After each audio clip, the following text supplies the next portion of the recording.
aktivis kita, Mbak Fitri ini, kalau teman-teman yang concern di Islam dan feminisme pasti tidak asing lagi mendengar nama Mbak Fitri. Beliau adalah Lailatul Fitria, atau kita biasa menyapa beliau di Twitter @mahamaruli. Ini cukup banyak ya utas-utas yang bisa kita pelajari di sana untuk jadi bahan berpikir kita, terutama terkait dengan gerakan Islam dan feminisme. Sekarang Mbak Fitri ini sedang di PhD candidate di Universitas Notre Dame di US. Beliau juga memiliki spesialisasi yang cukup banyak, seperti Muslim and Christian Feminist Theologies, Feminist Theologies of Migration, Decolonial Feminist Theology, dan sebagainya. Nah, menarik pada kesempatan kali ini, setelah rangkaian ngaji Islam progresif dan perempuannya sudah dilaksanakan teman-teman Farmujeres, tema terakhir yang ingin kita bahas adalah Islam dan feminisme dekolonial.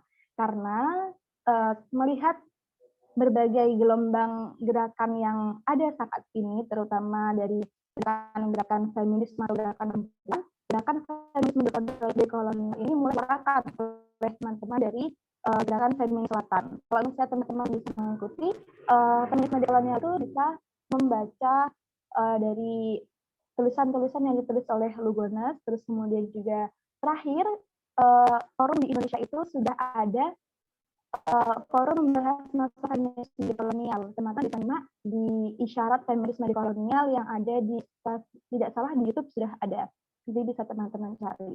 Nah, khusus kali ini kita secara khusus akan membahas Islam dan feminisme dekolonial bersama Mbak Lailatul Fitriah. Untuk itu langsung saja Mbak Laili, biar tidak terlalu panjang pengantar saya. Monggo Mbak.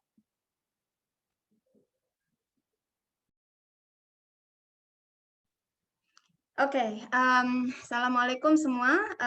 Selamat pagi untuk yang di Indonesia. Terima kasih sudah menghadiri acara diskusi penting ini, dan saya sangat berterima kasih juga sama Forum Mujeres. Saya sangat mengagumi kerja dan aktivisme kawan-kawan di Forum Mujeres, dan kemarin terakhir ketika saya ada round table discussion sama Pak Bob Hefner sama beberapa ilmuwan Indonesianis lainnya di salah satu konferensi besar studi Indonesia.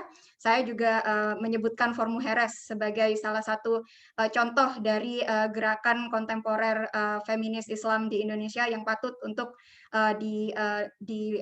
diperhatikan oleh ilmuwan-ilmuwan di tingkat internasional. Jadi saya harap kawan-kawan dari Forum Mujeres tetap konsisten dengan kerja dan aktivismenya, karena ini kerja yang sangat penting.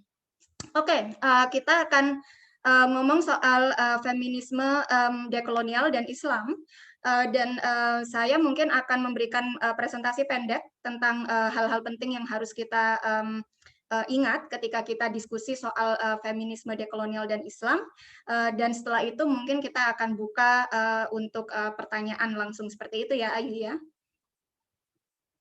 Oke.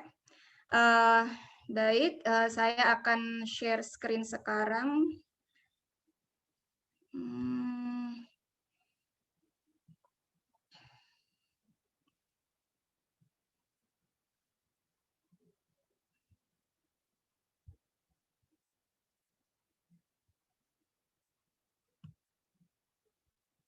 Oke, semua bisa melihat ini dengan jelas ya? Dan suara saya juga terdengar dengan jelas? Oke, jadi Islam dan feminisme dekolonial. Saya berpikir ketika Forum Mujeres mengundang saya untuk berbicara masalah ini, di mana saya harus memulai untuk membicarakan tema yang sangat luas ini. Jadi kita bisa berdiskusi tentang apa saja dalam kerangka ini. Tapi saya pikir salah satu hal yang saya lihat di dalam diskursus dekolonial, terutama di lingkar Twitter Indonesia ya, karena saya hanya aktif di Twitter dan Facebook, jadi saya hanya bisa mengikuti diskusi-diskusi dari situ. Saya pikir salah satu masalah terbesar dalam diskursus wacana kita itu adalah tentang ketidakpastian tentang apa sih dekolonial itu gitu ya, barang apa sih dekolonial itu gitu kan. Jadi saya menuliskan presentasi ini. Pertama ada dua bagian penting di sini. Saya pikir yang pertama adalah tentang dekolonial itu sendiri. Apa sih dekolonialitas itu? Bagaimana kita harus memahami dekolonialitas? Kemudian setelah itu kita ngomong tentang feminisme dan gender yang ada di dalam konsep dekolonialitas itu, dan setelah itu baru kita nyampe ke Islamnya gitu. Jadi Islamnya nanti terakhir gitu ya, karena ini juga Islam dan feminisme dekolonial ini juga masih hal yang masih dikonseptualisasikan oleh banyak ilmuwan internasional gitu. Jadi tidak ada nama sebenarnya feminisme dekolonial Islam, itu masih belum terbentuk sebagai konsep. Jadi Islam dan feminisme dekolonial gitu ya. Oke. Nah, ini slide pertama, dan di sini saya cuman memberikan judul modernitas dan kolonialitas. Jadi studi dekolonial itu sendiri sebagai sebuah paradigma itu dimulai oleh sekelompok ilmuwan dan ilmuwati dari Amerika Latin dan Amerika Selatan. Nah, apa yang membedakan, pertanyaan pertama yang penting adalah apa yang membedakan antara dekolonialitas dan postkolonialitas misalnya.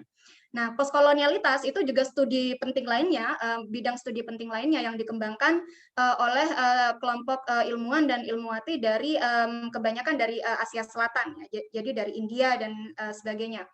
Nah, yang membedakan antara postkolonialitas dengan dekolonialitas adalah postkolonialitas sendiri itu, dan ini saya berbicara dari perspektif dekolonial tentu saja. Saya mengutip Lugones, kemudian Mignolo, orang-orang yang menuliskan teori soal dekolonialitas. Nah, mereka membedakan dirinya dari postkolonialitas dengan dua aspek. Pertama adalah postkolonialitas itu adalah konsep yang sangat terikat dengan waktu, gitu kan. Jadi karena ada kata-kata post itu tadi ya, kalau di Indonesia mungkin kita akan menerjemahkan itu menjadi pasca. Jadi pasca kolonial, pertama itu bisa dipahami sebagai konteks waktu dan tempat dan juga dinamika sosial, politik, kebudayaan, ekonomi dan sebagainya yang terjadi setelah penjajahan usai. Jadi ada apa namanya batas jelas antara di mana masa penjajahan itu usai, di mana masa pasca kolonial itu mulai, gitu kan. Jadi pasca kolonial itu, studi pasca kolonial selalu terikat dengan konteks waktu dan tempat seperti itu. Itu aspek pertama. Aspek kedua adalah studi pasca kolonial dari perspektif dekolonialitas, mereka sangat terikat dengan aspek tempat. Dalam artian studi pasca kolonial hanya terjadi di tempat-tempat di mana penjajahan sudah terjadi, ya kan? Jadi mereka tidak, mereka memang mempelajari dan memahami juga dinamika sosial politik dari negara-negara yang menjadi penjajah, seperti misalnya Amerika Serikat, negara-negara di Eropa dan sebagainya. Tapi fokus utama dari postkolonialitas itu adalah dinamika yang terjadi di negara-negara yang sudah dijajah, di masyarakat yang sudah dijajah. Jadi akan ada studi postkolonialitas di Indonesia misalnya, atau studi postkolonialitas di India, studi postkolonialitas di Amerika Latin. Tapi tidak akan ada studi postkolonialitas di Amerika Serikat misalnya. Tidak akan ada studi postkolonialitas di Prancis atau di Belanda atau di Inggris dan sebagainya. Jadi fokusnya itu fokus pada masyarakat yang terjajahnya, bukan pada penjajahnya. Secara sebagian besar fokusnya seperti itu. Nah, dekolonialitas membedakan dirinya dengan mengatakan bahwa pertama, batasan konteks waktu dan tempat itu sebenarnya hal yang sangat misleading gitu ya, sangat membuat kita terbentuk pada konstruk yang terbatas gitu. Jadi mereka bilang bahwa pertama penjajahan itu masih sebenarnya masih terjadi pada masa saat ini. Penjajahan itu tidak pernah usai. Penjajahan itu hanya berubah bentuk dari satu konteks sosial politik ekonomi ke konteks sosial politik lainnya. Jika di masa abad ke-16 misalnya kita melihat penjajahan besar dari Spanyol ke negara-negara lainnya, ke negara-negara dunia baru gitu ya, quote and quote dunia baru. Sekarang kita melihat korporasi-korporasi besar dari Amerika Serikat dan dari Eropa menjajah gitu ya, menjajah dunia ketiga gitu kan. Jadi penjajahan itu sendiri dalam aspek eksploitasinya, dalam aspek penyalahgunaan kuasanya, dalam aspek dehumanisasi orang-orang yang dijajahnya itu masih ada sampai sekarang gitu. Jadi tidak ada yang namanya post kolonial gitu kan, tidak ada pasca penjajahan.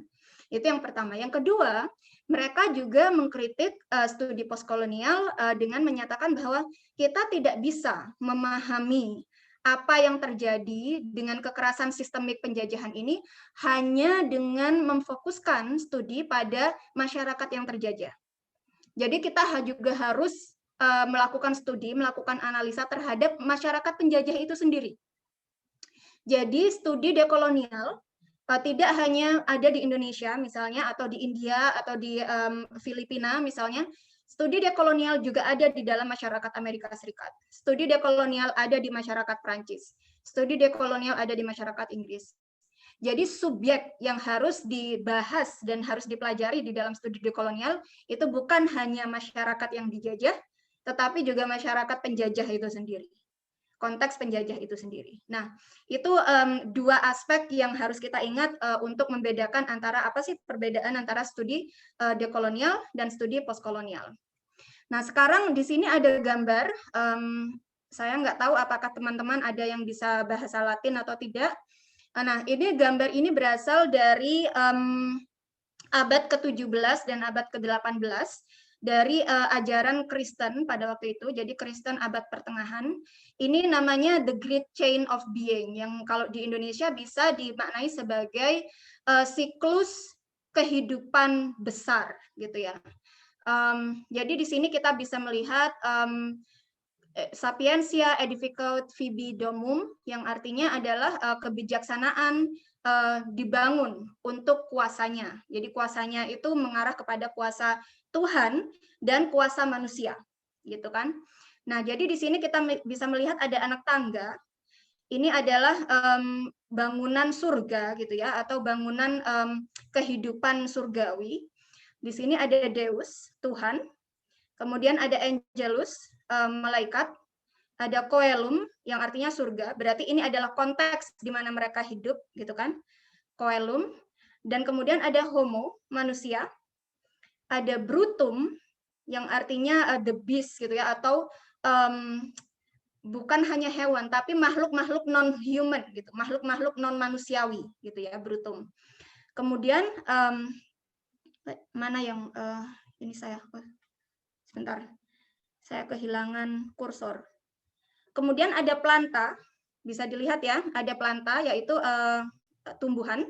Kemudian ada flama, yaitu api. Jadi dari manusia kepada Brutum, the beast itu tadi, kepada makhluk-makhluk non-manusiawi, dan tumbuhan, mereka itu ada dalam konteks api. Kemudian yang lebih rendah lagi dari itu adalah lapis, yaitu batu.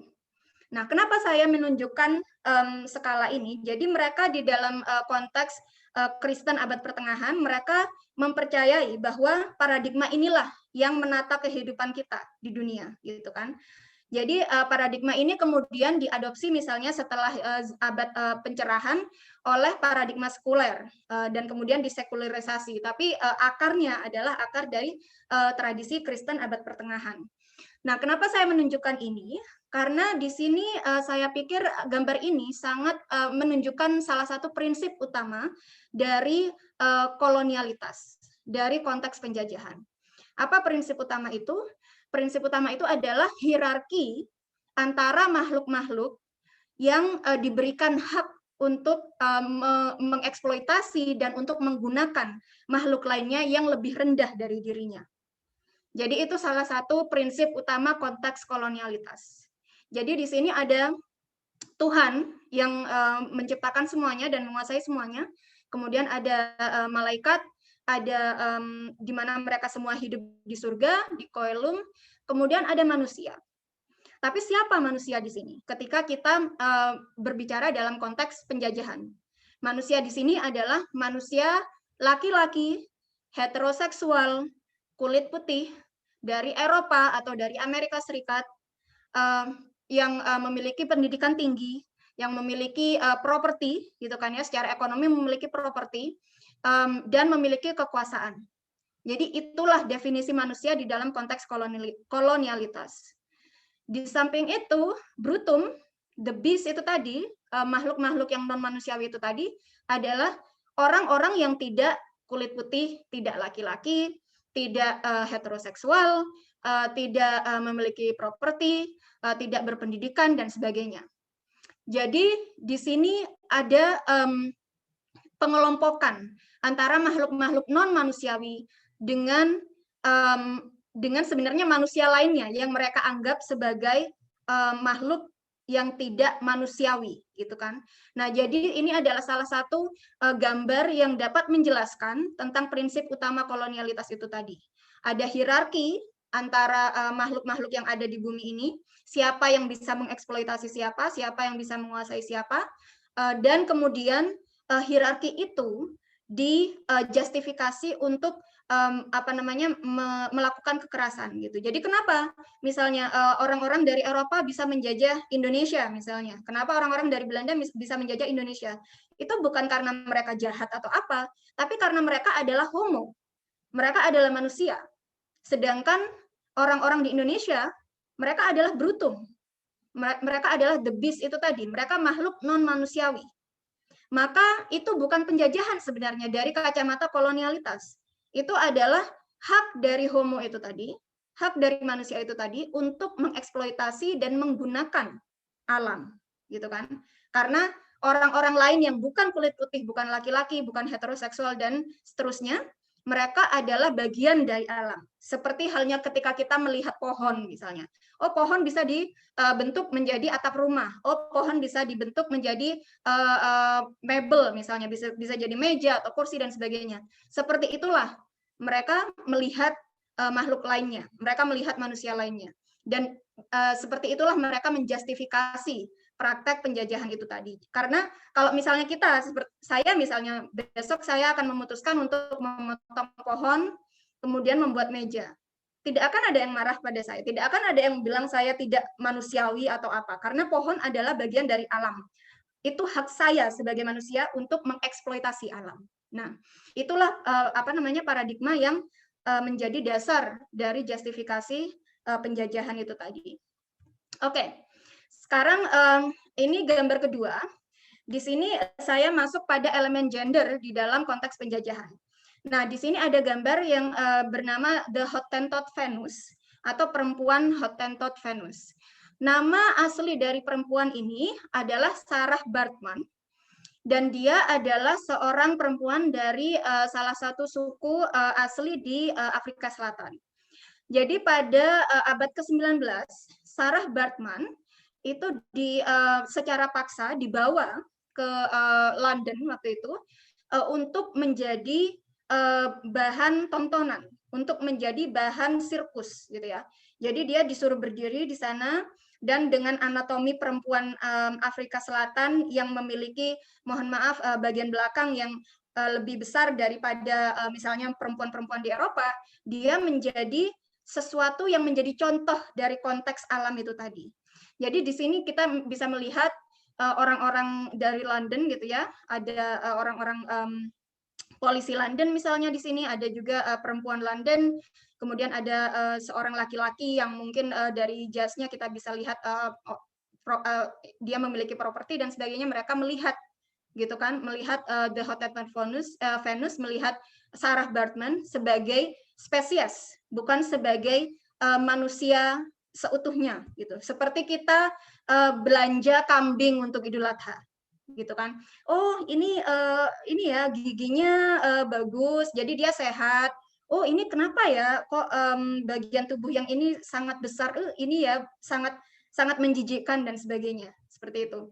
Nah, kemudian dari London, Sarah Baartman ini kemudian dibawa ke Perancis untuk juga dijadikan bahan tontonan, dijadikan bahan pameran, sampai ketika dia meninggal di Perancis, bahkan tubuh dia itu pun dipertontonkan untuk menjadi bahan studi anatomi bagi ilmuwan-ilmuwan Perancis. Ketika dia meninggal, bagian belakangnya itu tadi dan bagian dari kepalanya itu masih dipertontonkan di museum. Walaupun dia sudah meninggal. Jadi bagian-bagian tertentu dari mayatnya itu dipertontonkan di museum. Dan salah satu yang penting untuk diketahui di sini adalah fokus utama dari ilmuwan-ilmuwan Perancis waktu itu untuk mempelajari Sarah Baartman adalah fokus terhadap vaginanya.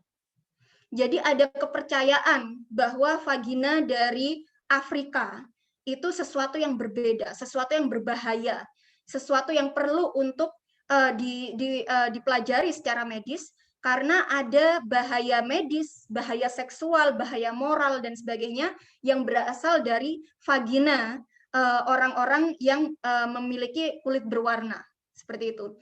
Nah, saya menunjukkan gambar Sarah Baartman di sini dan juga cerita tentang Sarah Baartman untuk menjadi konteks bahwa perbedaan gender dan perbedaan seksualitas itu juga menjadi prinsip utama dari kolonialitas dan modernitas yang datang setelah kolonialitas. Jadi di sini kita harus memahami modernitas itu sendiri, sesuatu yang kita sebut sebagai modern gitu ya, itu sebagai bentuk lain dari kolonialitas. Itu adalah wajah lain dari kolonialitas. Dan prinsip kedua, jadi prinsip pertama tadi adalah hierarki kemanusiaan dan juga makhluk-makhluk non-manusiawi lainnya. Prinsip kedua dari kolonialitas dan modernitas ini adalah perbedaan gender dan seks. Jadi ketika suatu masyarakat memiliki perbedaan gender dan seks yang sangat heteroseksual, jadi ada perbedaan secara konkret antara laki-laki dan perempuan, secara aspek sosial dari laki-laki dan perempuan dan sebagainya, itu menjadi landasan dari kolonialitas dan modernitas itu tadi. Jadi mereka para penjajah ini, para masyarakat penjajah ini membedakan diri mereka dari diri masyarakat yang dijajah dengan cara mengatakan bahwa mereka itu orang-orang yang tidak mengenal gender. Mereka itu orang-orang yang tidak mengenal perbedaan seksualitas. Mereka itu orang-orang yang tidak mengenal kategorisasi biner antara laki-laki dan perempuan. Dan itulah hal yang membuat kita berbeda sebagai masyarakat yang beradab, gitu. Jadi ketika mereka misalnya penjajah Belanda datang ke Indonesia, kemudian mereka melihat budaya warok misalnya, atau budaya-budaya transgender lainnya di wilayah Indonesia misalnya, mereka mengatakan, nah inilah justifikasi bahwa mereka itu bagian dari alam. Karena kalau mereka itu manusia, mereka akan mengerti bahwa ada perbedaan antara laki-laki dan perempuan. Gitu. Jadi pemahaman gender itu sendiri, gender sebagai kategorisasi biner dan heteroseksualitas yang datang setelah itu, ya kan? Jadi kalau sudah ada laki-laki dan perempuan, maka laki-laki dan perempuan harus bersama. Tidak bisa laki-laki dengan laki-laki, perempuan dengan perempuan, atau ada orang yang kemudian mengklaim bahwa dirinya adalah laki-laki kemudian perempuan, itu tidak bisa terjadi. Karena itu kemudian merusak kategorisasi biner itu tadi. Nah, itu juga salah satu alat untuk membedakan antara konteks penjajahan itu tadi dengan konteks masyarakat yang dijajah. Dengan demikian, laki-laki dan perempuan di dalam masyarakat yang dijajah bukanlah laki-laki dan perempuan sebagai manusia seutuhnya. Mereka bukan men and woman, mereka adalah females and males. Jadi mereka itu adalah jantan dan betina, gitu ya. Dan itu artinya beda ketika kita melihatnya dari perspektif gender, gitu ya. Karena jantan dan betina tidak mengenal heteroseksualitas. Jantan dan betina merupakan bagian dari alam, mereka bagian dari binatang, mereka bagian dari tumbuh-tumbuhan, gitu kan. Jadi kita sebagai dalam artian saya sebagai subjek yang terjajah, sebagai perempuan Indonesia kulit berwarna dan sebagainya, saya di perspektif masyarakat Eropa atau perspektif masyarakat Amerika tidak pernah bisa menjadi perempuan. Saya hanya bisa menjadi betina, gitu kan. Dan ini bisa kita lihat sampai sekarang misalnya dalam narasi War of Terror misalnya, dalam narasi terorisme di Amerika misalnya, bagaimana banyak sekali gambar-gambar perempuan dengan cadar yang berasal dari Afghanistan atau dengan nikab dan sebagainya dipajang gitu ya untuk menjadi justifikasi perang dan justifikasi bahwa kita harus menginvasi mereka. Kenapa Amerika Serikat harus menginvasi Afghanistan? Karena mereka harus menyelamatkan para betina di Afghanistan dari jantan mereka. Karena mereka tidak bisa menyelamatkan diri mereka sendiri. Hewan tidak punya agensi, ya kan? Hewan tidak punya kemampuan untuk bergerak atau berinisiatif atau untuk memiliki ide untuk membebaskan diri, ya kan? Ketika kita melihat sekumpulan sapi dan kambing untuk dikorbankan di Idul Adha, mereka tidak bisa lari kan? Mereka tidak bisa melawan, mereka tidak bisa membebaskan diri mereka sendiri. Nah, jadi apa yang harus terjadi adalah mereka harus diselamatkan oleh manusia, gitu. Nah, jadi Hottentot Venus ini adalah salah satu contoh terjelas bahwa perempuan kulit berwarna itu tidak pernah bisa jadi perempuan di dalam perspektif kolonialitas gender. Mereka hanya bisa menjadi betina. Dan ketika kita melihat di sini Sarah Baartman menjadi bagian dari tontonan, kemudian setelah dia meninggal tubuhnya digunakan sebagai studi anatomi, kemudian bagian-bagian tubuh personalnya dipertontonkan di dalam museum setelah dia meninggal untuk menjadi bagian dari pelajaran, maka kita bisa mengambil kesimpulan bahwa dia di mata kolonialitas Eropa tidak akan pernah menjadi manusia. Seperti itu. Nah, tapi ketika kita kembali pada perbedaan antara studi dekolonial dan studi postkolonial itu tadi, kita ingat bahwa studi dekolonial adalah studi yang mengarah kepada masyarakat yang terjajah maupun masyarakat penjajah, ya kan? Nah, di sini saya punya gambar seorang perempuan di zaman Victorian yang memakai korset, ya, memakai korset yang menjadi pakaian dalam mereka di masa itu. Dan korset ini merupakan hal yang bukan hanya menjadi bagian dari pakaian, bukan seperti bra atau hal lainnya, tapi korset ini adalah bagian dari status. Korset ini adalah refleksi dari kehormatan keluarga yang harus dipegang teguh oleh perempuan itu. Dan kita bisa melihat di sini korset itu sangat memeluk pinggang perempuan ini dengan sangat ketatnya. Sampai tubuhnya itu terbentuk sedemikian rupa yang sama sekali bukan bentuk tubuh manusia, gitu ya. Nah, budaya korset ini adalah salah satu contoh di mana kita bisa mengargumentasikan bahwa kekuatan penjajahan itu tadi tidak hanya memiliki implikasi pada masyarakat yang terjajah, tapi kekuatan penjajahan itu tadi, kekuatan kolonialitas itu juga mengambil korban dari masyarakat yang menjadi penjajah itu sendiri. Jadi walaupun si perempuan Victorian ini adalah seorang perempuan, seorang manusia di mata kolonialitas Eropa, dia masih perempuan, dia masih manusia yang memiliki level lebih rendah daripada laki-laki.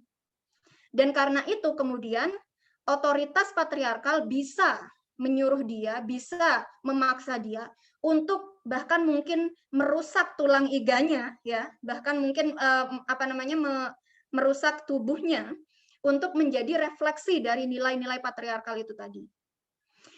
Dan bagaimana ini semua bisa terhubung dengan masyarakat penjajah? Hubungannya adalah ketika kita melihat lagi gambar dari Hottentot Venus itu tadi, Sarah Baartman, itu ada refleksi bahwa dia adalah betina, dia bukan manusia, dia bukan perempuan. Perempuan itu seperti apa? Perempuan itu seperti perempuan kita. Dia memakai korset, dia hanya bisa duduk diam di rumah, membordir, kemudian memproduksi anak, gitu kan, memasak, membersihkan rumah dan sebagainya. Itulah seorang lady, gitu kan? Itulah seorang perempuan terhormat. Nah, jadi masyarakat yang dijajah menjadi bagian dari alam, tapi di dalam masyarakat penjajah itu sendiri juga ada hierarki. Hierarkinya di sini adalah hierarki patriarkal di mana posisi perempuan itu menjadi refleksi kehormatan masyarakat penjajah itu, sampai pada skala di mana perempuan itu harus merusak tubuhnya sendiri. Jadi ketika misalnya perempuan Victorian ini menolak untuk menggunakan korset itu, maka mungkin dia akan menjadi orang yang terbuang dalam konteks sosialnya.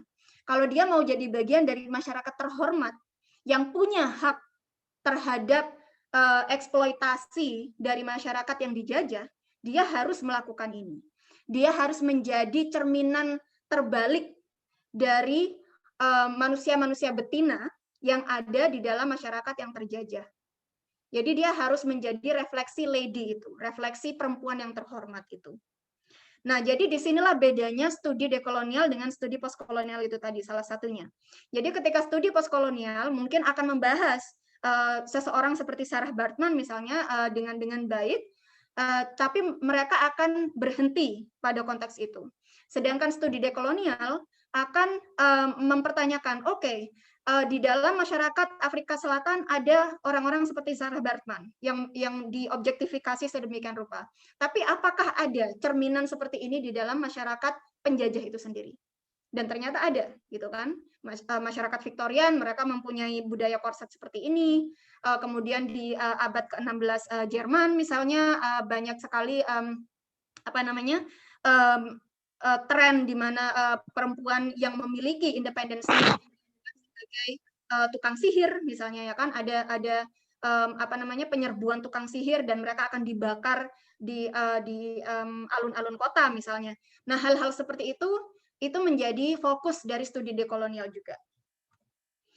Nah, sekarang kita melihat bentuk terbaru dari dominasi ini, dominasi kolonialitas ini. Pertama, yang harus kita pahami adalah eksploitasi dari berbagai aspek rasial, gender, budaya, agama, seksual, gender dan sebagainya juga harus membutuhkan pemahaman sistemik yang mencakup berbagai aspek ini, gitu kan. Di sini saya menyediakan gambar ini sebagai contoh saja, menyediakan gambar dari sampul laporan dari Amnesty International soal perempuan yang bekerja menjadi pekerja domestik di luar negeri, gitu kan. Nah, dan saya karena studi saya sendiri juga soal pekerja domestik di luar negeri, saya menganggap bahwa ini adalah saya berargumen bahwa ini adalah salah satu contoh di mana kita secara jelas bisa melihat bahwa dominasi itu berkelanjutan, dominasi kolonialitas itu berkelanjutan. Perempuan-perempuan berkulit coklat yang berasal dari Asia Selatan, berasal dari Afrika Barat, berasal dari Asia Tenggara dan sebagainya, mereka pergi ke luar negeri atau mereka diekspor oleh pemerintahnya ke luar negeri untuk menjadi komoditi pekerja domestik di sana. Siapa yang mereka layani? Yang mereka layani adalah perempuan-perempuan yang berasal dari kelas menengah atau kelas menengah ke atas di masyarakat-masyarakat yang memiliki kekuatan ekonomi lebih besar daripada negara yang di mana perempuan pekerja domestik itu berasal. Misalnya, perempuan pekerja domestik Indonesia yang pergi ke Singapura, misalnya, dia memang memiliki bentuk rasial atau etnisitas yang sama dengan perempuan Singapura. Tapi apa yang membedakan mereka? Yang membedakan adalah kapasitas ekonomi, ya kan, dan kapasitas posisi sosial di konteks global. Masyarakat Singapura menjadi salah satu pusat terbesar dari kegiatan ekonomi global. Dan kemudian perempuan Indonesia pergi ke sana untuk menjadi pekerja domestik di rumah-rumah mereka, sementara perempuan Singapura itu sendiri bekerja di luar rumah, ya kan? Nah, inilah yang saya sebut sebagai eksploitasi yang berasal dari berbagai aspek ini, sosial, budaya, ekonomi dan sebagainya, harus dilihat secara sistemik. Kita tidak bisa melihat hal-hal ini sebagai salah satu aspek saja. Oh, ini tentang eksploitasi ekonomi saja. Oh, ini tentang eksploitasi gender saja. Enggak, kita nggak bisa melihat seperti itu. Kita harus melihatnya secara interseksional. Karena cerminan itu tadi, hubungan antara pekerja domestik Indonesia dengan majikannya di Singapura misalnya, itu juga masih merupakan cerminan dari hubungan antara Sarah Baartman itu tadi di abad ke-19 London dengan perempuan Victorian di abad ke-19 London, ya kan? Hubungan kolonialitas itu masih ada, walaupun konteks rasialnya berbeda, walaupun konteks ekonominya berbeda, walaupun konteks penjajahannya berbeda. Singapura tidak pernah menjajah kita, tapi secara ekonomi mereka kemudian ditempatkan di level yang lebih tinggi daripada masyarakat Indonesia, dan perempuan Indonesia menjadi pelayan. Perempuan Indonesia menjadi Sarah Baartman dari perempuan-perempuan yang dimanusiawikan di Singapura misalnya, atau di Hong Kong, atau di Taiwan, atau di negara-negara lainnya yang mempunyai konteks pekerja domestik dari luar negeri. Jadi kita harus bisa melihat tataran sistemik itu tadi, karena kita harus bisa melihat apa sih cerminan dari kolonialitas yang masih terjadi sampai sekarang. Nah, jadi ini juga terkait dengan poin kedua yang saya tulis di sini, yaitu pola logika kolonial, logika eksploitasi itu tadi terus hadir melalui wajah modernitas. Jadi globalisasi, segala macam wacana tentang agensi, independen dan sebagainya, liberalisme, itu tidak sama sekali tidak merubah hubungan antara Sarah Baartman dan perempuan Inggris. Itu cuma merubah wajahnya saja. Sekarang yang menjadi Sarah Baartman adalah perempuan-perempuan TKW Indonesia.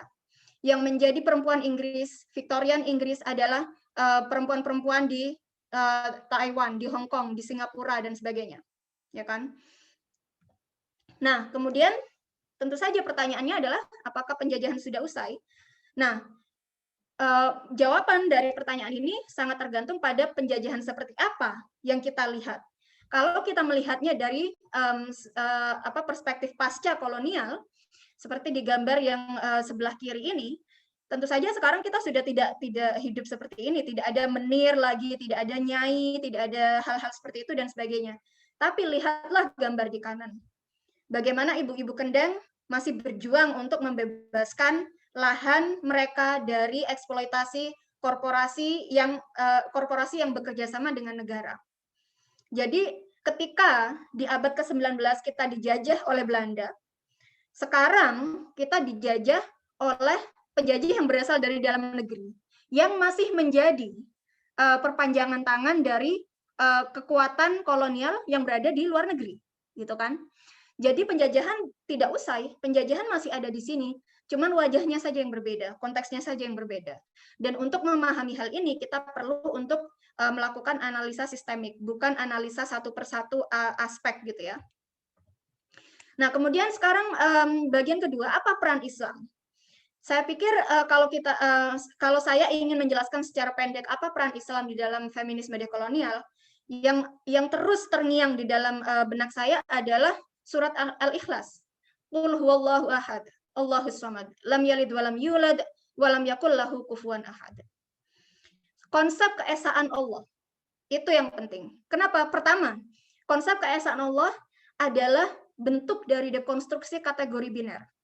Ingat tadi, salah satu prinsip utama dari kolonialitas adalah konstruksi kategorisasi biner, di mana ada penjajah dan yang terjajah, ada yang manusia dan yang non manusia, ada yang manusia dan yang alam, ada yang laki-laki dan yang perempuan, ya kan? Nah, semua kategorisasi biner itu bisa dijawab dengan konsep keesaan Allah. Allah itu mencakup semua. Allah itu satu, tapi mencakup semua bentuk perbedaan yang ada di dunia ini. Tidak ada kategori bagi Allah. Tidak ada laki-laki dan perempuan bagi Allah. Tidak ada manusia dan non-manusia bagi Allah. Jadi saya pikir prinsip pertama adalah prinsip keesaan Allah itu yang menjadi jawaban dekonstruktif bagi kategorisasi biner. Yang kedua, keesaan Allah, tauhid ya, itu membuat segala bentuk supremasi yang menjadi landasan dari hierarki itu tadi sebagai hal yang syirik. Karena kita semua makhluk. Hanya Dia yang khalaq. Hanya Dia yang pencipta, ya kan? Hanya Allah yang pencipta. Jadi tidak ada supremasi antara laki-laki dan perempuan. Tidak ada supremasi antara manusia dan non-manusia. Tidak ada supremasi antara penjajah dan yang terjajah. Yang ketiga adalah keesaan Allah juga mengajarkan perbedaan tanpa alienasi. Karena salah satu hal yang menjadi implikasi dari kategorisasi biner itu tadi adalah ketika kita membangun identitas, kita membangun identitas dengan meliankan yang lain, ya kan? Jadi ketika orang Eropa misalnya bilang aku adalah orang Eropa. Kenapa aku orang Eropa? Aku orang Eropa karena aku lebih maju secara teknologi. Lebih maju dari siapa? Lebih maju dari penduduk dunia ketiga misalnya. Aku orang Eropa karena aku perempuan yang bebas. Bebas dibandingkan dengan siapa? Bebas dibandingkan dengan perempuan-perempuan di Afghanistan misalnya. Selalu ada kategori lain yang menjadi rujukan bagi kita untuk membangun identitas kita. Itu adalah masalah utama dari kategorisasi biner. Nah, keesaan Allah sebagai zat yang tunggal dan tidak bisa dipecah belah mengajarkan bahwa perbedaan itu bisa ada tanpa harus meliankan yang lain. Dan itu adalah salah satu jawaban dekolonial terhadap dari Islam terhadap kolonialitas dan modernitas. Yang terakhir, keesaan Allah juga mengajarkan tentang perjuangan interseksional. Karena perbedaan itu tadi berasal dari satu zat yang sama, maka ketika kita misalnya ingin membebaskan sekelompok manusia yang menderita di dalam konteks ini, kita harus membebaskan sekelompok manusia lainnya juga. Jadi misalnya pembebasan Palestina misalnya tidak akan bisa terwujud tanpa pembebasan kelompok LGBTQ. Pembebasan kelompok LGBTQ tidak akan terwujud tanpa pembebasan kelompok masyarakat kulit hitam di Amerika. Jadi semuanya itu terhubung, gitu kan? Keesaan Allah itu mencerminkan keterhubungan itu. Allah itu adalah yang paling kuat dan juga yang paling lembut. Allah adalah yang paling mengetahui dan juga yang paling mendengar, ya kan? Semua hal yang di dalam benak manusia menjadi kontradiksi itu di dalam zat Allah menjadi satu. Dan itu adalah cerminan dari perjuangan lintas batas itu tadi. Demikian kita akan lanjutkan dengan pertanyaan ya. Terima kasih. Assalamualaikum.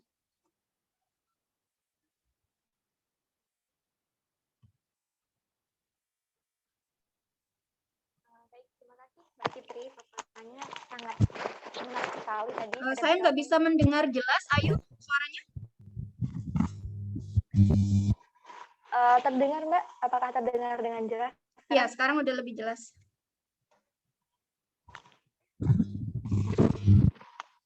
Oke, terima kasih Mbak Fitri. Tadi paparan yang cukup menarik sekali dan mungkin nanti ada beberapa pertanyaan yang saya akan saya ajukan. Oke, sebelum itu adakah teman-teman yang ingin mendiskusikan sesuatu bisa untuk raise hand atau mungkin bisa menuliskan pertanyaan ataupun hal yang ingin didiskusikan di kolom chat.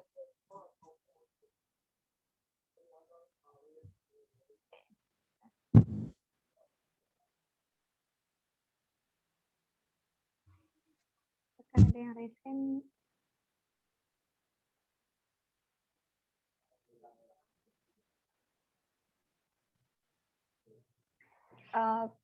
Sepertinya belum ada yang ini Mbak, ada yang bertanya, tapi mungkin aku mau menanggapi soal tadi yang disampaikan oleh Mbak Fitri.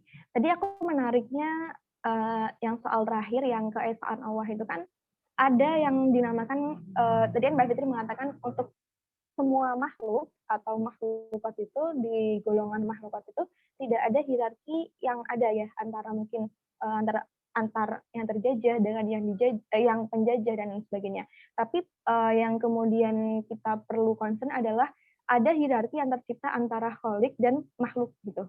Nah, banyak misalnya di teman-teman muslim kita ini kan akhirnya hierarki itu antara kholik dan makhluk itu kan akhirnya kholik ini memberi serangkaian aturan yang harus dikerjakan oleh makhluk. Misalnya kalau dalam tataran Islam misalnya Mbak ya, kita bicara Islam ini terkait dengan LGBT dan sebagainya, itu kan banyak sekali narasi-narasi yang dikatakan bahwa ini kan kholik ini sudah mengatur bahwa manusia ini tidak boleh memiliki hubungan yang tidak heteroseksual, katakanlah, itu dilarang dalam agama itu. Bagaimana agama itu dikatakan adalah serangkaian aturan yang tercipta dari hierarki Tuhan dan makhluk. Itu bagaimana Mbak Fitri? Ya, terima kasih. Itu pertanyaan yang sangat penting. Jadi salah satu permasalahan utama ya dalam pemahaman kita terhadap keesaan Allah adalah kita seringkali membuat atau memsalah bahasa Indonesia saya menyalahpahami mana yang benar-benar merupakan firman Allah dan mana yang adalah pembacaan manusia terhadap firman Allah, ya kan? Dan di dalam feminisme Islam, hal itu menjadi salah satu prinsip wacana utama. Jadi ketika kita ngomong soal LGBTQ misalnya, oh kan sudah ada cerita tentang Nabi Lut di Quran dan sebagainya. Nah, tapi lihatlah lagi ayat itu seperti apa sih sebenarnya ceritanya? Apakah benar-benar ada omongan atau ayat yang menyatakan atau kata-kata yang menyatakan bahwa oh ini loh homoseksual, ini loh tentang gay, ini loh tentang laki-laki yang menginginkan laki-laki lainnya, ya kan? Karena konsep homoseksualitas itu sendiri adalah produk kolonial, adalah produk modernitas, gitu kan? Jadi bagaimana mungkin Al-Quran yang turun di abad ke-7 Arabia memiliki konsep yang baru lahir di abad ke-19, ya kan? Nah, jadi salah satu hal yang harus kita sadari ketika kita ingin mengaplikasikan prinsip keesaan Allah itu tadi adalah bahwa kita harus benar-benar berhati-hati mana yang merupakan firman Allah dan mana yang adalah suara manusia yang dijadikan suara Tuhan. Nah, itu yang harus kita benar-benar berhati-hati. Karena kalau itu berasal dari tafsir misalnya, atau itu berasal dari tradisi fikih misalnya, tradisi fikih itu sendiri berubah, banyak sekali perubahannya. Dari zaman Islam yang awal sampai kemudian Islam abad pertengahan sampai Islam di masa kita saat ini. Jadi fikih itu sendiri bukan suara Tuhan. Fikih adalah sekelompok ilmuwan dan ilmuwati muslim yang bertugas untuk membentuk tata aturan kemasyarakatan di zamannya. Dan karena itu pula fikih tidak berubah. Fikih bisa berubah, maaf. Fikih bisa berubah karena konteks kemasyarakatan juga berubah. Nah, sedangkan tauhid dan teologi itu adalah persepsi kemanusiaan terhadap apa sih Tuhan itu. Definisi Tuhan itu apa? Rasa Tuhan itu apa? Gitu kan? Bagaimana kita bisa melihat eksistensi ketuhanan? Yang itu pun dimediasi oleh manusia. Jadi saya pikir itulah tadi kenapa saya mengutip surat Al-Ikhlas. Karena Al-Ikhlas itu adalah statement dari Allah itu sendiri bahwa ketika kita memahami Tuhan, ketika kita berupaya untuk berkomunikasi dengan Tuhan, jangan jadikan manusia lainnya sebagai mediatormu. Jadikanlah hatimu sendiri sebagai mediatormu terhadap Tuhan. Karena kalau kamu menempatkan suara manusia lain sebagai mediatormu terhadap Tuhan, maka kamu telah menuhankan manusia itu. Maka kamu telah menunjuk manusia itu sebagai perwakilan dari suara Tuhan. Dan itu kembali lagi pada prinsip yang sebelumnya, itu adalah syirik. Karena itu adalah bentuk supremasi. Ya kan? Ini bukan berarti bahwa kemudian kita bisa kita menerjemahkan Quran dan menafsirkan Quran semau kita dan sebagainya, ya tidak seperti itu. Karena Quran itu sendiri sudah ada teksnya dan teks itu sendiri terbatas gitu kan. Tapi pesannya adalah kita juga harus menggunakan konteks keimanan kita sendiri untuk memahami Al-Quran itu tadi. Jangan pernah menuhankan suara manusia. Seperti itu.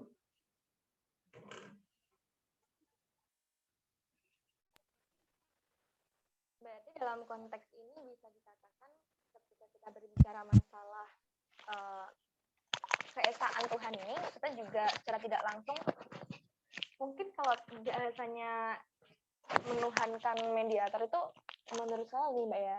Soalnya kan kalau kita bicara masalah penafsiran ayat dan sebagainya, kadang ada argumen yang diberikan itu begini. Tuhan itu kan tidak ada yang tahu Tuhan kecuali Tuhan itu sendiri gitu. Dan bagaimana cara untuk mengetahui Tuhan salah satunya dengan ilmu dan sebagainya. Dan tradisi yang ada, terutama tradisi Islam tradisional itu begitu sangat rigid gitu. Rigidnya di sini adalah ketika kamu mau mengetahui Tuhan, kamu harus menempuh berbagai alat keilmuan, misalnya perangkat keilmuan yang memang menunjang untuk itu. Dan perangkat keilmuan itu tidak akan bisa kamu pahami dengan baik kecuali ada ulama yang mengajari kamu. Nah, itu adalah satu sistem yang sangat rigid. Nah, itu bagaimana Mbak kemudian ketika diapis-apiskan dengan tradisi yang mencoba didobrak oleh feminis Islam? Ya, jadi kalau kita melihat dari pemikiran Aminah Wadud, ya, terutama dalam konsep dia tentang paradigma tauhid, dia mengkritik hal-hal seperti itu karena kenapa? Menurut dia, ketika kita menempatkan laki-laki, ulama itu tadi, sebagai interpreter gitu ya, sebagai penafsir suara Tuhan, maka kemudian paradigma tauhidnya itu adalah sesuatu yang berbentuk segitiga. Ya kan? Jadi ada segitiga seperti ini di mana di puncaknya di sini adalah Tuhan, kemudian di tengah itu ada laki-laki, dan kemudian di paling bagian bawah adalah perempuan. Karena tentu saja kita tidak bisa menolak fakta sejarah bahwa Islam itu sendiri lahir dari masyarakat yang patriarkal. Masyarakat yang hanya memberikan akses kepada laki-laki untuk menjadi ilmuwan, untuk menjadi penafsir itu tadi. Kalau misalnya Islam lahir misalnya di abad ke-21 Indonesia, maka wajahnya akan menjadi lain.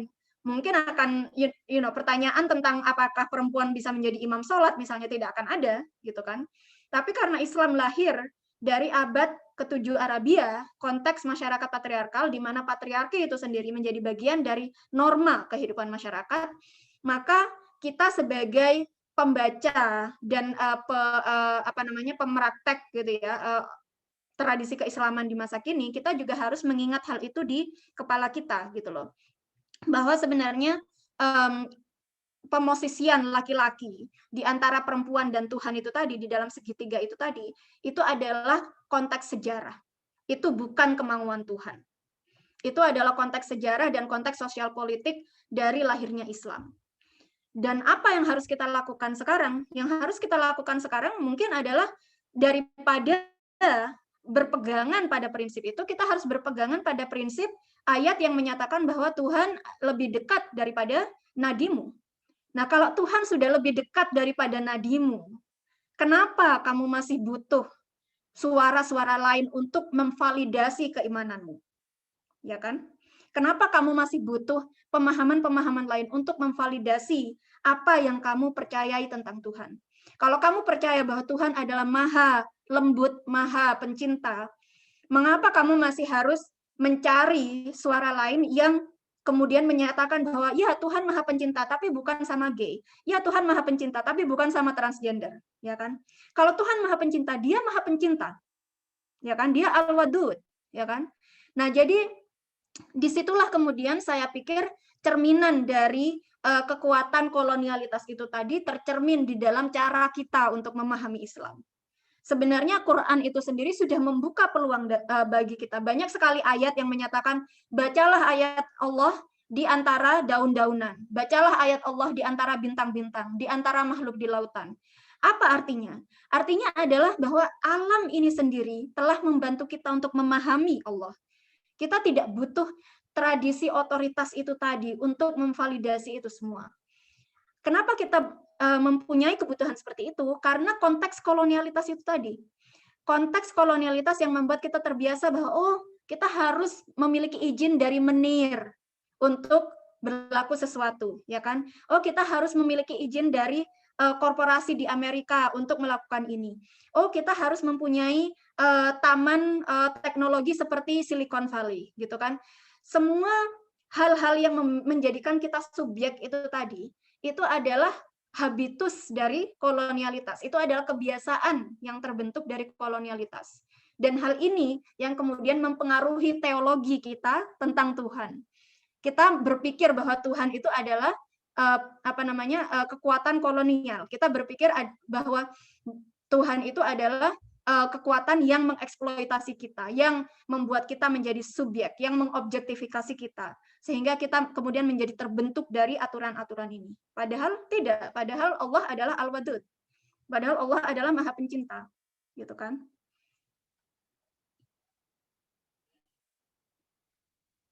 Menarik sekali Mbak Fitri. Oke, untuk teman-teman ada yang ingin mendiskusikan sesuatu bisa untuk menyalakan mikrofon dan enggak belum ada. Mungkin karena masih pagi kali Mbak ya, jadi pembahasan. Belum sarapan ya? Cukup berat juga itu. Dekolonialisme, terus kemudian feminisme ditambah lagi Islam. Nah, sebenarnya belum ada Mbak. Mungkin kita bisa lanjutkan diskusi ini dulu ya. Oke. Panas ini dulu. Ya. Kemarin saya juga sempat membaca beberapa ini sih Mbak. Apa ya, mungkin dikatakan catatan-catatan yang ditulis oleh salah satu ulama-ulama tradisional di sekitar saya. Gitu. Jadi memang kebetulan tinggal di lingkungannya religius dan memiliki corak religiusme yang tradisional gitu. Kemarin saya sempat mendiskusikan ini terhadap guru saya perihal sebenarnya kalau misalnya memang Islam itu menolak feminisme atau kesetaraan gender, waktu itu saya membahas katanya penolakan itu tuh seperti apa alasannya gitu. Saya tanyakan seperti itu. Lalu guru saya menjawab bahwa karena ada beberapa prinsip-prinsip kesetaraan gender itu yang tidak sesuai dengan syariat gitu.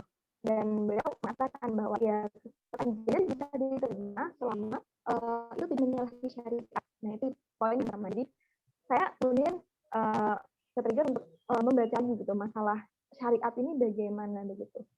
Setelah berdiskusi panjang lebar, akhirnya tradisi syariat di Islam itu kan akhirnya berdasar pada nusus ya atau ayat-ayat yang sharih dari Al-Quran dan hadis. Jadi memang segala sumber hukum yang ada di Islam itu kan itu juga akhirnya didasarkan pada dua hal itu. Tapi kemudian kita bicara masalah penerapan, itu kan ada terbagi lagi gitu Mbak. Ada yang memakai pandangan madhab apa gitu. Nah, kalau misalnya seperti itu, Islam saja ketika kita bicara masalah madhab ini juga terbagi-bagi menjadi berbagai madhab, terus ketika dihadapkan dengan kesetaraan gender, misalnya ini kan akan sangat, nah ini pendapat mana yang akan kita pilih gitu. Ada banyak sekali kebingungan yang kemudian saya tanyakan kepada beliau. Nah, akhirnya beliau mengatakan bahwa ya pertama kamu harus selesai dulu dengan beragamamu gitu. Baru kemudian setelah selesai beragama, setelah dengan agamamu ini, baru kamu misalnya mau menegosiasikan feminisme dengan Islam, dipersilahkan seperti itu. Menurut Mbak Fitri, bagaimana dengan pandangan seperti itu? Iya, sebenarnya agak lucu juga gitu ya, ketika misalnya kehadiran madhab di dalam Islam itu kemudian dijadikan sebagai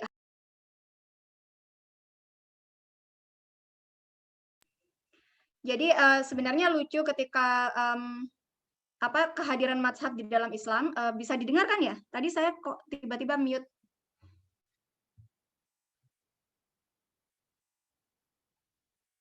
Masih bisa didengar? Alhamdulillah bisa Mbak.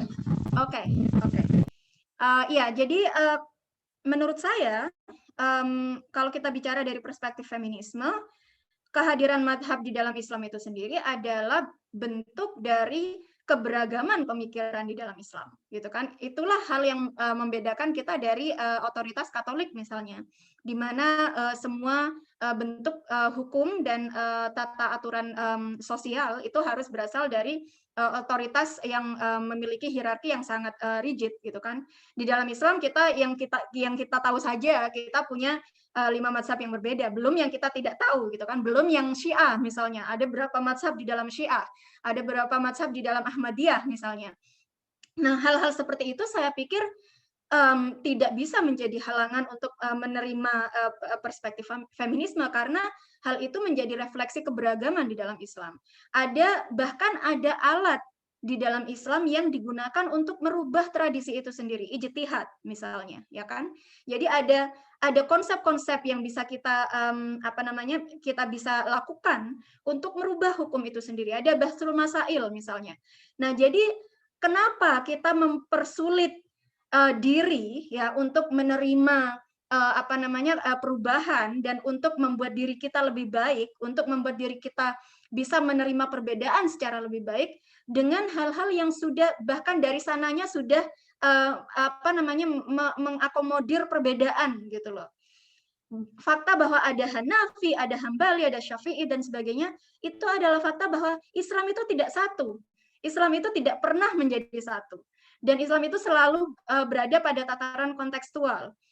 Islam di wilayah Madinah beda dengan ajaran Islam di wilayah Kufah misalnya dan sebagainya. Dan itu dari Islam abad pertengahan gitu kan, dari abad ke-8 sampai abad ke-13 ketika pembentukan tradisi fikih terjadi.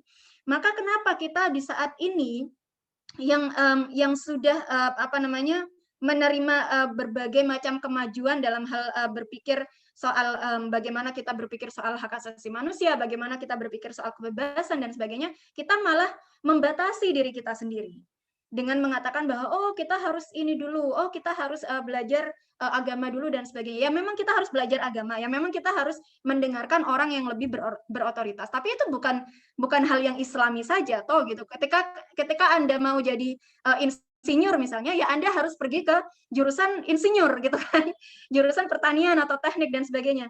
Jadi itu masalah otoritas saja gitu kan, otoritas keilmuan, bukan masalah kebenaran gitu loh. Yang kita lakukan sekarang adalah kita menyalahpahami otoritas sebagai masalah kebenaran gitu, bahwa segala sesuatu bahwa bagaimana kita harus memahami kebenaran itu harus melalui otoritas, padahal tidak gitu loh. Kebenaran itu adalah hal yang berubah sesuai dengan zaman, berubah sesuai dengan konteks dan sebagainya. Dan kita harus hidup dengan ketidaknyamanan itu, memang tidak nyaman gitu loh untuk memahami oh ada seksualitas, definisi seksualitas baru ya, ada definisi gender baru ya. Oh ternyata perspektif untuk memahami gender itu seperti ini ya. Memang tidak mudah untuk selalu belajar, untuk selalu memeluk pemahaman baru tentang konsep-konsep itu. Tapi ya itulah tugas kita sebagai manusia gitu loh. Ayat pertama yang turun adalah Iqra. Itu adalah pemahaman konsep. Itu bukan hanya pembacaan tekstual, bukan hanya bacalah teks ini, tapi pahamilah konsep ini. Setelah dipahami lalu internalisasi konsep ini, gitu kan? Jadi tugas kita sebagai muslim sebenarnya ya adalah mempelajari perubahan itu secara terus-menerus dan tidak ada alasan bagi kita untuk membatasi diri dengan dengan alasan tradisi dan sebagainya. Karena tradisi itu sendiri menyadari bahwa tradisi butuh perubahan gitu loh. Baik Mbak Fitri, ini sudah ada 2 pertanyaan yang masuk, jadi paparan cukup menarik, nanti bisa dilanjutkan di sesi akhir. Pertama Mbak, ada yang bertanya dari Mariamah. Ini pertanyaannya cukup menarik Mbak. Apakah relasi antara suami dan istri dalam tafsir-tafsir agama juga merupakan produk kolonial? Ya, ini merupakan pertanyaan yang sangat penting. Terima kasih Mariamah. Karena di dalam tradisi Islam misalnya, kita harus menyadari pertama ya, kalau kita mau memahami hal ini, terutama tentang relasi suami istri, dalam Islam kita harus menyadari bahwa konsep gender itu sendiri itu tidak sama dengan pemahaman gender yang diajukan modernitas kepada kita. Misalnya, kenapa di dalam Islam banyak sekali hukuman yang tertera di dalam tradisi fikih tentang hubungan homoseksualitas antara laki-laki dan laki-laki. Tapi hampir tidak ada hukum yang tertera soal hubungan homoseksualitas antara perempuan dan perempuan. Itu karena konsep gender di dalam tradisi Islam yang terbentuk dari konteks masyarakat Islam di abad pertengahan adalah konsep yang tidak mengasosiasikan gender dengan seksualitas atau dengan jenis kelamin. Jadi gender itu berasal dari asosiasi antara dinamika politik, sosial, dan ekonomi. Apa gender terkuat di dalam masyarakat abad pertengahan Islam? Laki-laki yang berpengetahuan, yang memiliki properti atau yang kaya, dan yang memiliki jabatan penting. Laki-laki yang miskin, walaupun mereka laki-laki dan mereka bukan budak ya, bebas, mereka tidak memiliki kapabilitas gender yang sama dengan laki-laki yang kaya. Laki-laki yang bodoh tidak memiliki kapabilitas gender yang sama dengan laki-laki yang pintar. Jadi segala sesuatu yang kurang dari laki-laki yang berproperti, yang memiliki jabatan sosial, yang pintar dan sebagainya, itu semuanya dikategorikan sebagai perempuan. Jadi gender itu tidak terasosiasi dengan jenis kelamin. Makanya ada beberapa ilmuwan perempuan Islam misalnya yang bisa masih bisa kita baca karyanya sampai saat ini. Kenapa mereka bisa mendapatkan kesempatan itu? Kenapa mereka bisa menuliskan keilmuan mereka?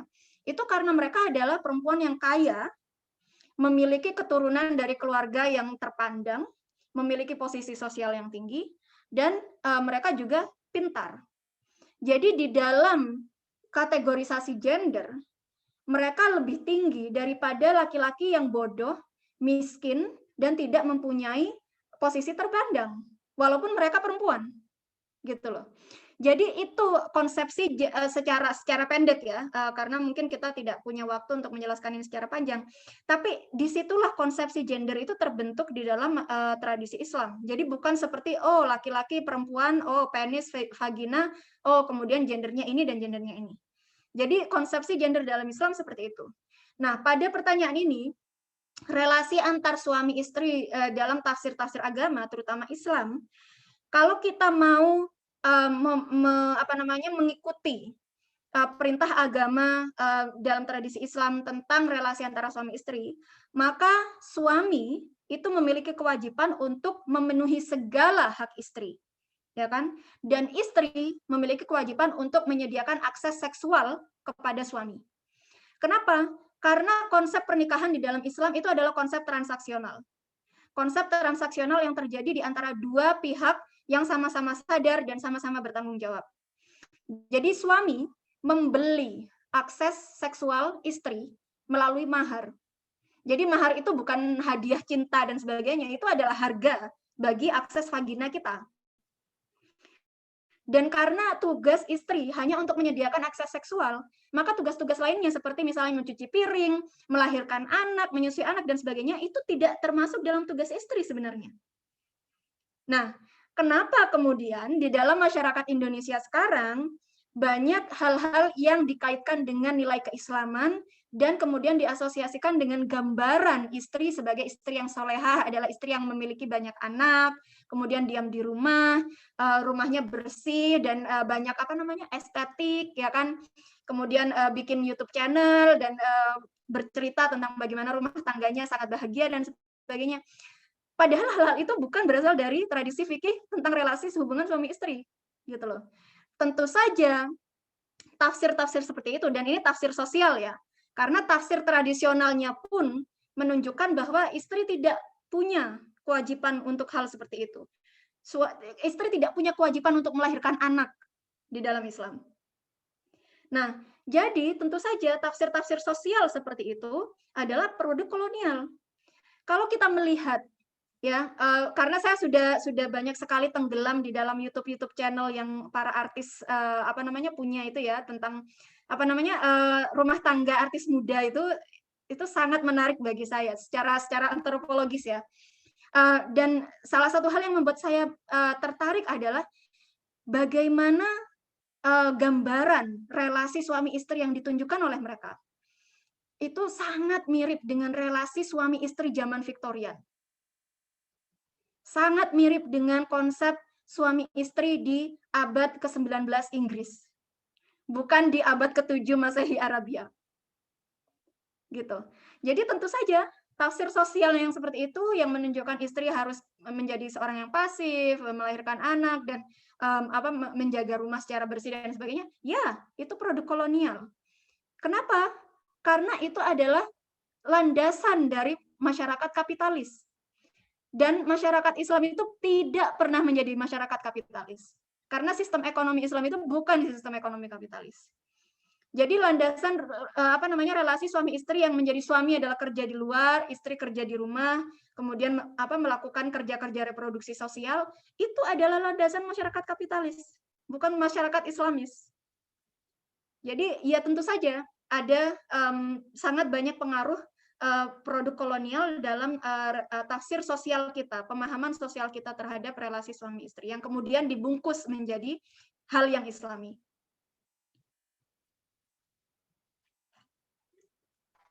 Baik, terima kasih Mbak Fitri. Pertanyaan kedua ada dari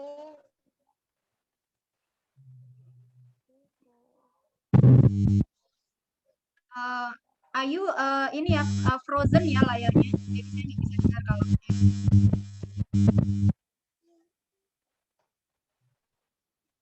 bisa terdengar Mbak Fitri. Sekarang udah ya.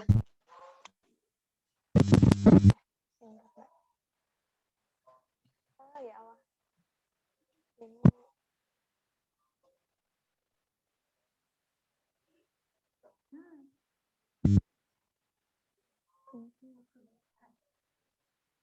Sebentar ya Allah, nih kendala teknis. Oke, di chat ini ada yang sudah bertanya lagi. Ini juga pertanyaan yang cukup. Ini mungkin sekarang lagi banyak diperdebatkan juga Mbak ya, masalah beauty standard. Dari Faizatun Nisa, Mbak Fitri saya tanya, beauty standard yang ada sekarang juga merupakan produk kolonialisme yang seharusnya bisa didekonstruksi.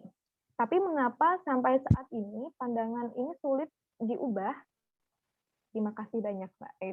Jadi beauty standard yang ada sekarang itu ya bentuk kolonialisme ya Mbak ya. Jadi kenapa bahkan meskipun mencoba dikonstruksi itu masih sangat susah untuk diterima begitu. Ya, terima kasih Faizatun Nisa ya. Ya, ini pertanyaan yang penting juga karena seperti yang kita bicarakan tadi di dalam presentasi bahwa salah satu landasan dari kolonialitas itu adalah perbedaan gender, dan perbedaan gender itu adalah landasan heteroseksualitas di mana perempuan harus begini, laki-laki harus begitu. Dan tentu saja karena salah satu kegiatan utama atau tindakan utama yang dilakukan oleh masyarakat kolonial ketika mereka sampai kepada masyarakat yang dijajah, salah satu hal yang pertama yang mereka lakukan adalah menerapkan nilai-nilai mereka dan menghapuskan nilai-nilai lokal dari masyarakat itu sendiri, gitu kan? Karena kolonialitas itu tidak akan terjadi, penjajahan itu tidak akan bisa terjadi secara lancar ketika nilai-nilai masyarakat lokal masih tidak bisa diubah. Jadi semuanya harus diubah dari sistem ekonomi, sistem hukum, dan sebagainya. Dan itulah kenapa kita masih berpegangan misalnya dalam tradisi hukum Belanda sampai sekarang. Nah, salah satu aspek di dalam imposisi atau di dalam penerapan nilai-nilai itu tentu saja adalah beauty standard itu tadi. Jadi standar kecantikan yang lebih mempengaruhi menempatkan perempuan-perempuan Eropa atau perempuan Amerika Serikat sebagai standar kecantikan. Dan kecantikan di sini bukan hanya sebagai kecantikan wajah loh ya. Karena kecantikan di sini dapat diasosiasikan dengan, karena ini adalah dalam konteks kolonialitas, kecantikan bisa diasosiasikan dengan peradaban. Jadi mereka yang lebih putih, mereka yang lebih kelihatan mancung, mereka yang memiliki warna mata yang bukan hitam, mereka yang memiliki rambut dengan lurus semampai, ya kan? Mereka adalah orang yang lebih cantik, dan orang yang lebih cantik adalah orang yang lebih beradab. Orang yang lebih beradab berarti orang yang lebih bisa diterima di tataran global sebagai anggota penuh dari masyarakat global, gitu kan. Itulah kenapa kemudian misalnya saudara-saudara kita di Filipina maupun di Indonesia banyak sekali yang terobsesi dengan memutihkan kulit. Dan ini bukan hal yang hanya bisa dilihat dari tataran individual ya. Jadi ini bukan berarti kita tidak boleh misalnya ada teman yang terobsesi dengan kulit putih dan kemudian oh kamu itu sangat kolonial dan sebagainya. Itu bukan perspektif yang bisa dilakukan dalam memecahkan masalah ini, karena masalahnya adalah sistemik. Masalahnya adalah banyak sekali misalnya perusahaan-perusahaan atau misalnya instansi pemerintahan yang memiliki standar kecantikan tertentu untuk menjadi pegawai misalnya di dalam perusahaan atau di dalam instansi itu, ya kan? Jadi ini soal ekonomi juga, ini soal sosial juga, soal politik juga. Ketika kita melihat misalnya di desa saya sendirilah gitu. Ketika ada orang yang migrasi ke Jakarta gitu ya, dan kemudian mereka pulang ke Jember, Jawa Timur.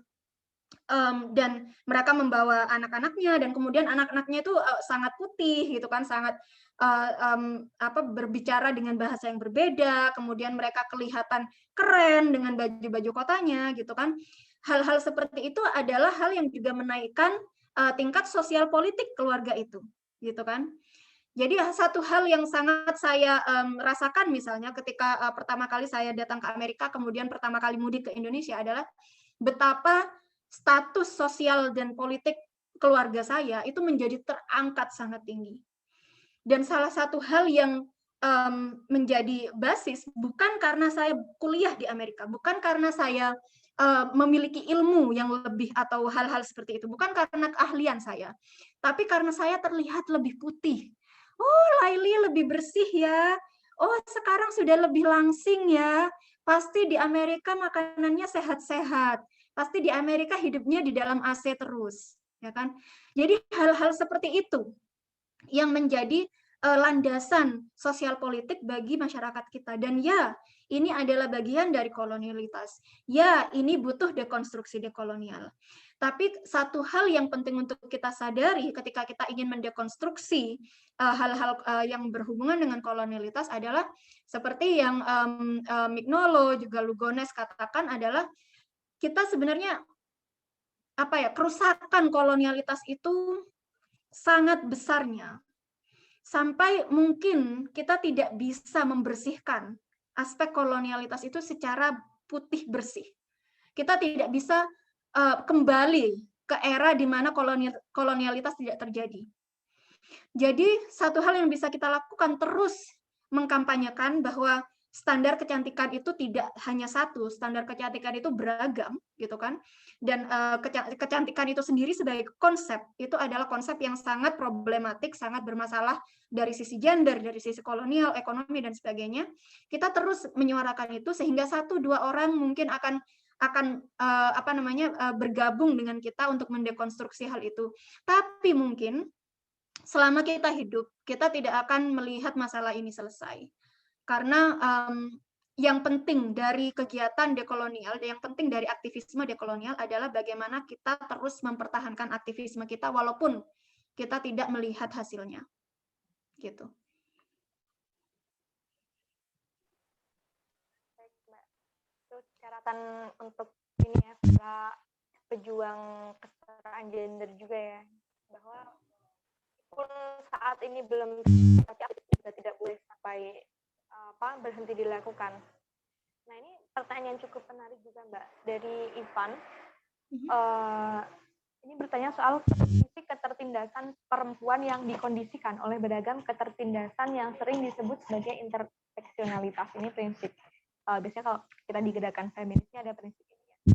Nah, pertanyaannya adalah, apakah memang semua ketertindasan perempuan dalam bentuk sosial, ekonomi, gender, dan lain-lain ini tidak memiliki basis atau akar masalah, atau apakah memang semua ketertindasan itu posisinya sama derajat?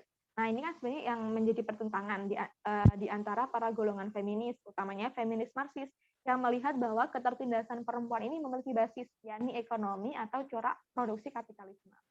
Terima kasih. Begitu, Mbak Fitri.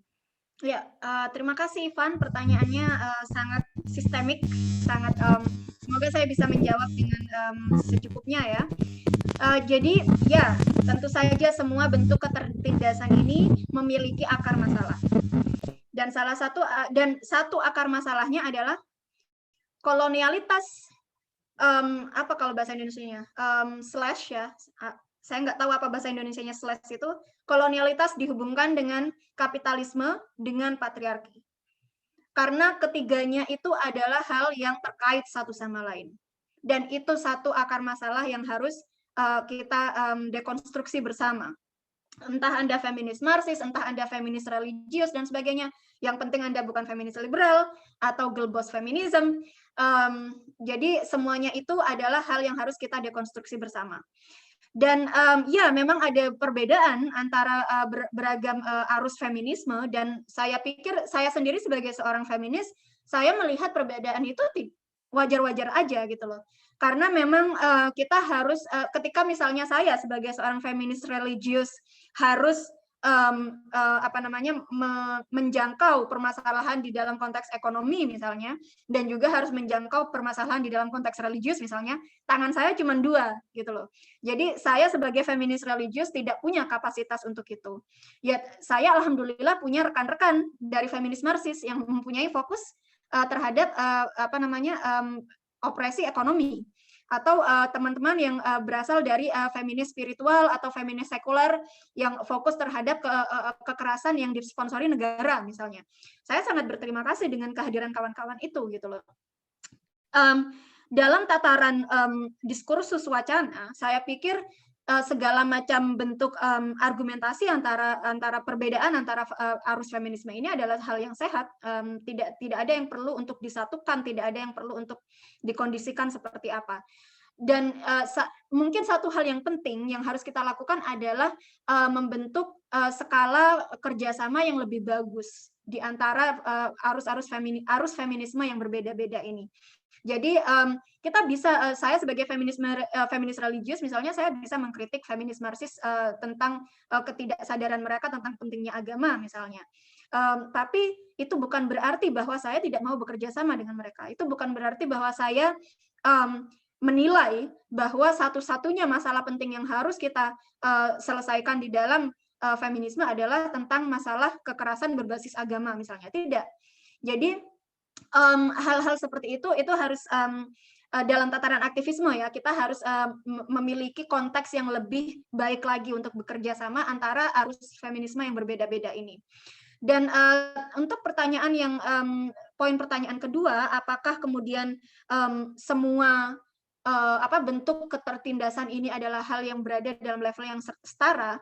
Saya pikir gambarannya beda ya. Kalau misalnya kita bicara tentang ketertindasan yang setara, itu berarti kan ada ketertindasan ekonomi, ketertindasan religius, ketertindasan sosial, budaya, dan lain-lain. Dan mereka itu aspek-aspek yang berbeda yang tidak berhubungan satu sama lain, gitu ya. Dan mereka setara, gitu.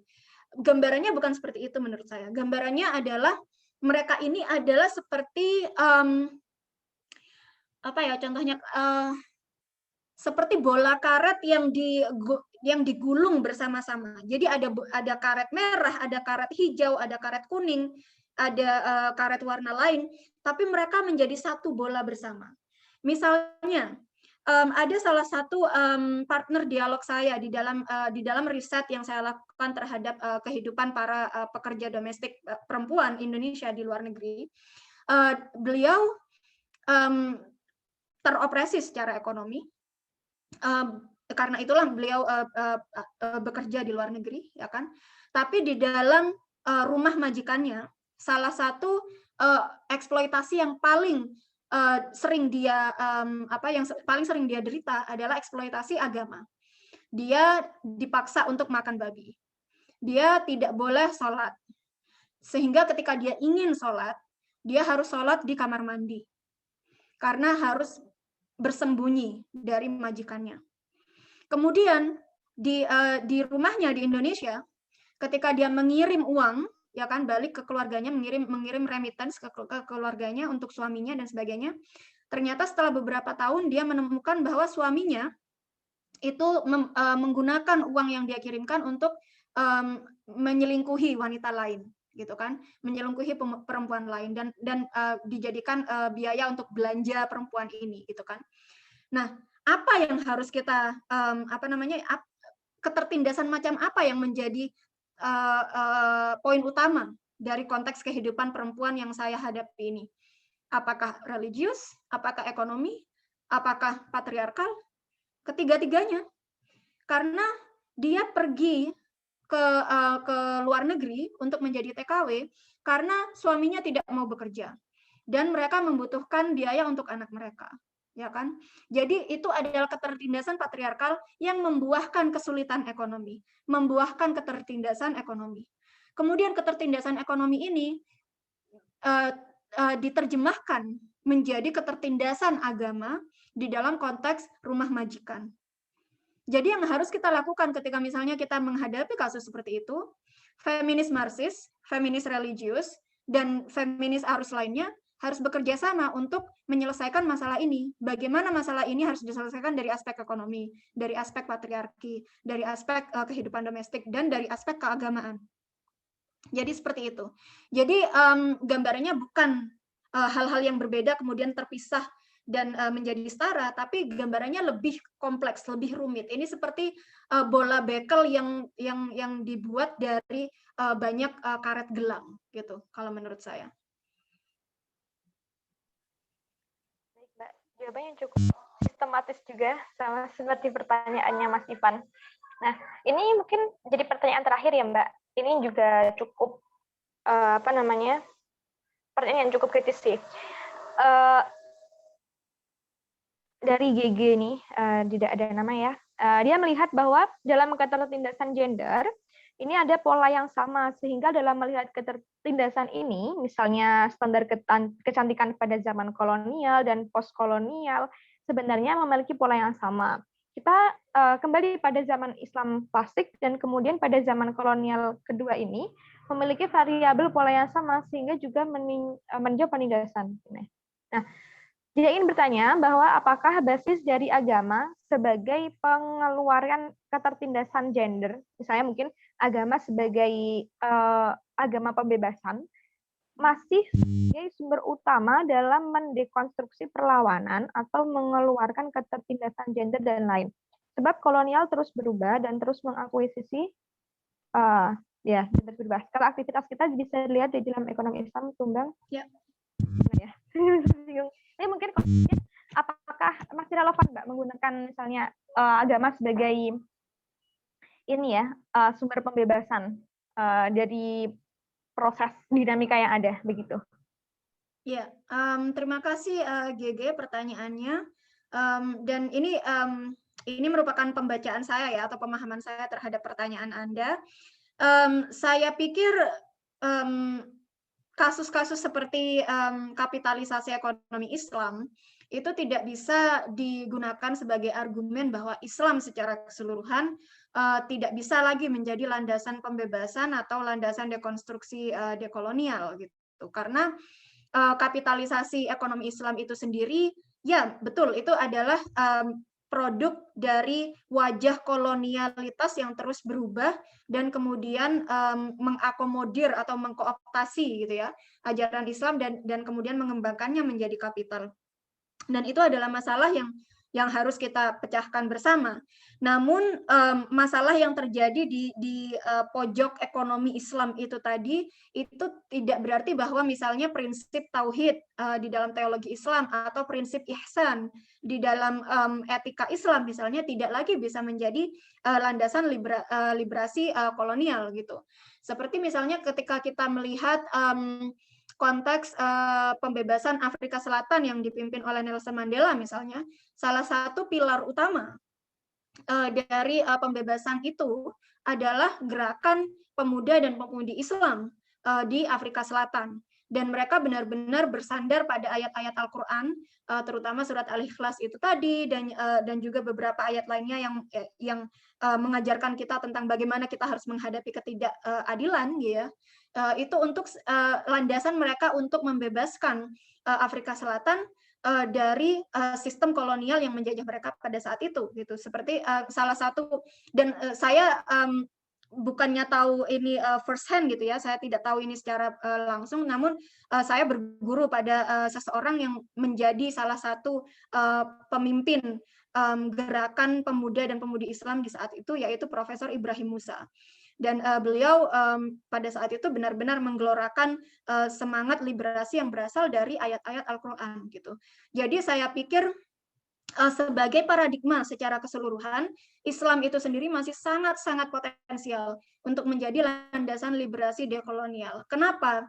Karena secara epistemologi, dalam artian secara cara Islam untuk memandang kebenaran, cara Islam untuk mencari kebenaran itu sendiri sudah sangat berlawanan dan sangat dekonstruktif terhadap pemahaman epistemologi abad zaman pencerahan misalnya, atau pemahaman epistemologis yang berasal dari nilai-nilai kolonial misalnya. Jadi ketika misalnya liberalisme dan kapitalisme mendewakan individualitas, Islam sangat berpegang teguh pada keputusan komunal, misalnya dalam Bahsul Masail, sholat jamaah dan sebagainya. Praktek-praktek seperti itu merupakan praktek-praktek dekolonial, dan kita harus benar-benar menyadari nilai-nilai dekolonialitas itu sendiri untuk bisa menjadikan praktek-praktek itu sebagai landasan liberasi dekolonial.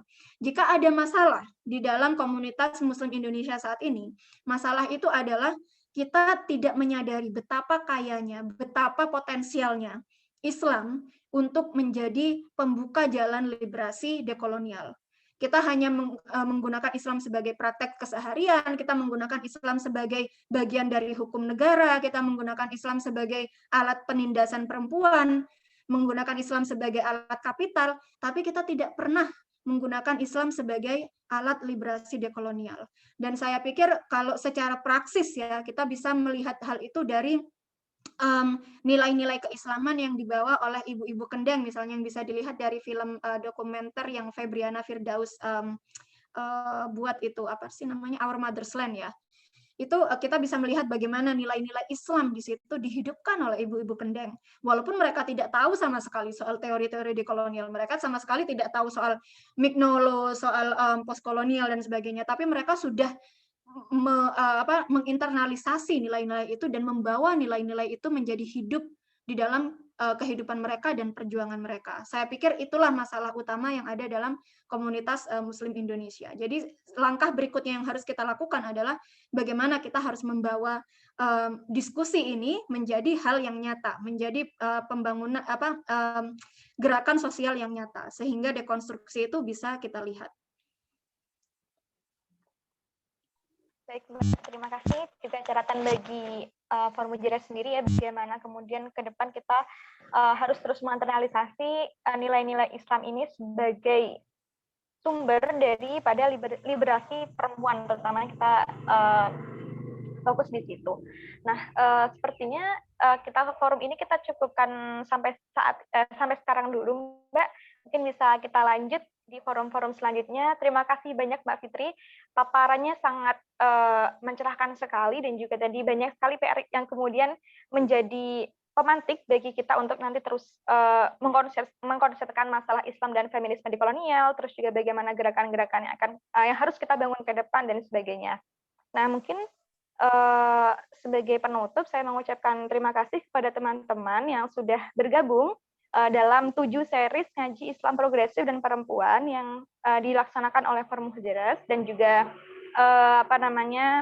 diskusi-diskusi yang lalu-lalu juga, terutama kami juga sudah pernah mengadakan diskusi atas nama baik pesantren. Mbak Fitri mungkin bisa untuk sekedar menonton perihal advokasi kekerasan seksual di pesantren ini juga sekarang masih ada di titik buntu, Mbak. Jadi mungkin bisa berkolaborasi untuk advokasi ke depan. Dan untuk informasi buat teman-teman yang mengikuti ngaji Islam progresif dan perempuan, kami mengadakan giveaway sebagai akhir dari penutup series ini. Nanti teman-teman bisa cek di Instagramnya Forum Mujairah untuk syarat dan ketentuan yang berlaku. Begitu. Nah, saya mengucapkan terima kasih banyak kepada Mbak Fitri sudah mau direpotkan teman-teman untuk menjadi narasumber di ngaji Islam terakhir ini. Kami mohon maaf apabila ada kekurangan dan sebagainya. Teman-teman juga saya mohon maaf apabila ada kekurangan dan juga kesalahan baik kata maupun tindakan. Saya cukupkan sampai di sini forum dari ngaji Islam progresif dan perempuan. Dan mungkin kalau misalnya ada pertanyaan yang belum disampaikan atau bagaimana, nanti teman-teman bisa langsung menghubungi Mbak Tayatul Fitriyah di Facebook ataupun di Twitternya ya Mbak ya. Jadi ya, nanti di Twitter ya, di @mahameruli. Terima kasih juga untuk Forum Mujairah untuk kerja berkelanjutannya. Saya bangga sekali. Ya, terima kasih banyak Mbak Fitri. Nanti saya hubungi lagi soal nanti ke depan lewat email Mbak ya. Baik teman-teman, atas partisipasinya. Kami cukupkan diskusinya sampai saat ini. Nanti kita bertemu lagi di forum-forum selanjutnya. Jaga kesehatan, semoga teman-teman senantiasa dilindungi dalam pandemi ini, dan tidak lupa saling bersolidaritas untuk kawan-kawan yang lain. Jadi rakyat bantu rakyat, begitu. Baik, cukup sekian. Saya akhiri. Wassalamualaikum warahmatullahi wabarakatuh. Waalaikumsalam.